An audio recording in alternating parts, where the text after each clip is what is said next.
Hello and welcome to Chapter 14. In this lecture, we'll discuss urinary system anatomy. We'll discuss venipuncture in a separate lecture. So let's begin. The urinary system consists of 2 kidneys, 2 ureters, 1 bladder, and 1 urethra. Remember, the 2 kidneys and the 2 ureters are retroperitoneal organs. The 2 kidneys are very bean-shaped, as you can see here, and they lie on either side of the vertebral column in the most posterior part of the abdominal cavity. The right kidney is typically lower than the left because of the presence of the liver. Above and medial to each kidney, and you can see I'm talking about this orange thing right here, is a suprarenal, which means above the kidney, or adrenal gland is what we know it as. These are important glands that are a part of the endocrine system. The adrenal glands are located in the fatty capsule that surrounds each kidney. And adrenal glands are an important landmark when you are doing a CT scan of the chest. Typically, you scan the chest all the way through the adrenal glands. That's kind of your cue to stop the scan. Each kidney is connected to a single bladder by its own ureter. Okay. Waste material, or urine in this case, travels from the kidneys to the bladder via the ureter. And the bladder is really just this sac-like reservoir that stores urine until it can be eliminated from the body via the urethra. The term renal actually originates from the Latin term ren, which means kidney. So that's where renal comes from. This is a posterior view of the abdomen and the kidneys. And notice the kidneys' relationship to other structures in the abdomen. Remember, the kidneys lie in the upper posterior abdomen on either side of the vertebral column. The right kidney is positioned posterior to the inferior border of the liver, and the left kidney is positioned posterior to the inferior border of the spleen. So in other words, the kidneys are behind and slightly below the liver and the spleen, respectively. The lower part of our rib cage forms a protective enclosure around those kidneys. Most of each ureter lies anterior to its respective kidney. So if we look, this is a sagittal view of the abdomen.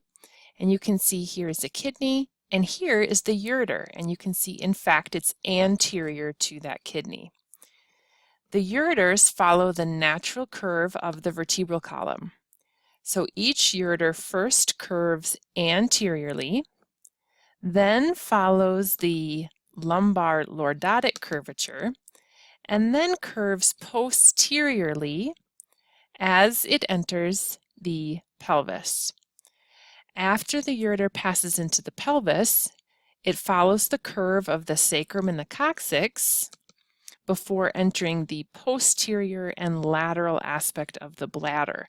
And we'll take a look at that closer at the end of this presentation. The urethra, which you can see here, connects the bladder to the outside of the body. The urethra exits the body below the pubic symphysis, which is this bone here. Okay, so the urethra exits below the level of the pubic symphysis. The entire urinary system is posterior to and or below the peritoneum. So the kidneys and the ureters are retroperitoneal structures, and the bladder and the urethra are infraperitoneal. Okay, so in other words, no part of the urinary system is within the peritoneal cavity. Okay, let's talk about the kidneys in a little more detail now that we've had an overview of the urinary system. The average adult kidney is pretty small, actually, weighs about 5 ounces. The kidneys measure 4 to 5 inches long. by about 2 to 3 inches wide and about 1 inch thick. The left kidney is typically a little bit longer, but usually more narrow than the right. Animals, including humans, need at least one functional kidney to live. And if both kidneys were to fail and there were no interventions such as dialysis, that would result in inevitable death. The kidneys are very important. The large psoas muscles on either side of the spine, which you can see here in this light pink color, cause the longitudinal plane of the kidneys to form a vertical angle of 20 degrees from mid-sagittal plane. So notice this dotted line here. This is the mid-sagittal plane. And because of the presence of the psoas muscles, it pushes that kidney out at an angle of 20 degrees. Okay, so longitudinally, or the length of the kidney, they are 20 degrees from mid-sagittal plane. Now we know the psoas muscle grows larger, kind of wider, as it progresses downward or inferior in the body. So the upper pole of each kidney is typically closer to midline than the lower pole. And you can see that here in our diagram. The psoas muscles also cause the kidneys to rotate backward within the retroperitoneal space. And as a result, the medial border of the kidney is more anterior than the lateral border. And you can see that here. Medial border is more anterior than lateral border. So this is actually a transverse cross-sectional view through the level of approximately the second lumbar vertebrae. And you can notice the amount of backward rotation of the kidneys. Okay, the kidneys normally lie approximately 30 degrees from the mid-coronal plane. And that is demonstrated by this relationship here. This dotted line is the mid-coronal plane. This dotted line represents the angle of the kidneys. So again, you can kind of see how they lie backward or posterior in the abdominal cavity. So to recap, the kidneys lie 20 degrees from mid-sagittal plane, which we saw in the previous slide, and 30 degrees from mid-coronal plane. And that will be important when we discuss positioning. Also, just notice all of the muscles that lie posterior to the kidneys as well. Okay, so during radiographic exams of the urinary system, we will position the patient in 30-degree obliques. The intention or the purpose is to place each kidney parallel to the image receptor. So for example, a 30-degree LPO positions the right kidney parallel to the image receptor. A 30-degree RPO positions the left kidney parallel to the image receptor. And you can see that relationship on the diagram. If I were to turn the patient 30 degrees this way, it's going to raise this kidney, okay, and vice versa. Lastly, notice that each kidney is surrounded by a mass of adipose tissue or fatty tissue, and we call that the adipose capsule or perirenal fat. The presence of these fatty capsules around each kidney is what makes the kidneys visible on plain abdominal x-rays. There is a sufficient density difference between fat and muscle, and that's what allows the kidneys to be visible on x-ray. This, of course, is a transverse slice taken during a CT scan, again at the level of L2, and you can see all of the organs here. These are all labeled for you in your textbook.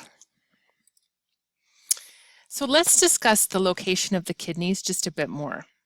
Remember, when we perform supine abdominal radiographs, we expose on expiration. The combined effect of expiration and a supine position allows the kidneys to lie fairly high in the abdominal cavity. Under these conditions, the kidneys normally lie about halfway between the xiphoid process, seen here, and the iliac crest. The left kidney normally lays about 1 centimeter more superior than the right, and we know that's because of the presence of the liver. The top of the left kidney is usually at the level of the T11, T12 space. Okay, you can see that here. The bottom of the right kidney is most often at the level of the bottom of L3. Now, because the kidneys are only loosely attached within their fatty capsules, they tend to move up and down with movements of the diaphragm and position changes. For example, when we inhale deeply, the kidneys normally drop about 2.5 centimeters or 1 inch. When we stand upright, the kidneys normally drop about 1 lumbar vertebrae or 2 inches. If the kidneys drop farther than this, a condition termed nephroptosis is said to exist. And with some very thin and older patients in particular, the kidneys can drop dramatically and end up within the pelvis. This can create problems such as kinking or twisting of the ureters. So to recap, it is normal to have some movement of the kidneys when we're breathing or standing upright. If the kidneys were to drop more than normal, that is called nephroptosis. We are going to conclude part 1 here. We'll pick up with renal blood vessels in part 2.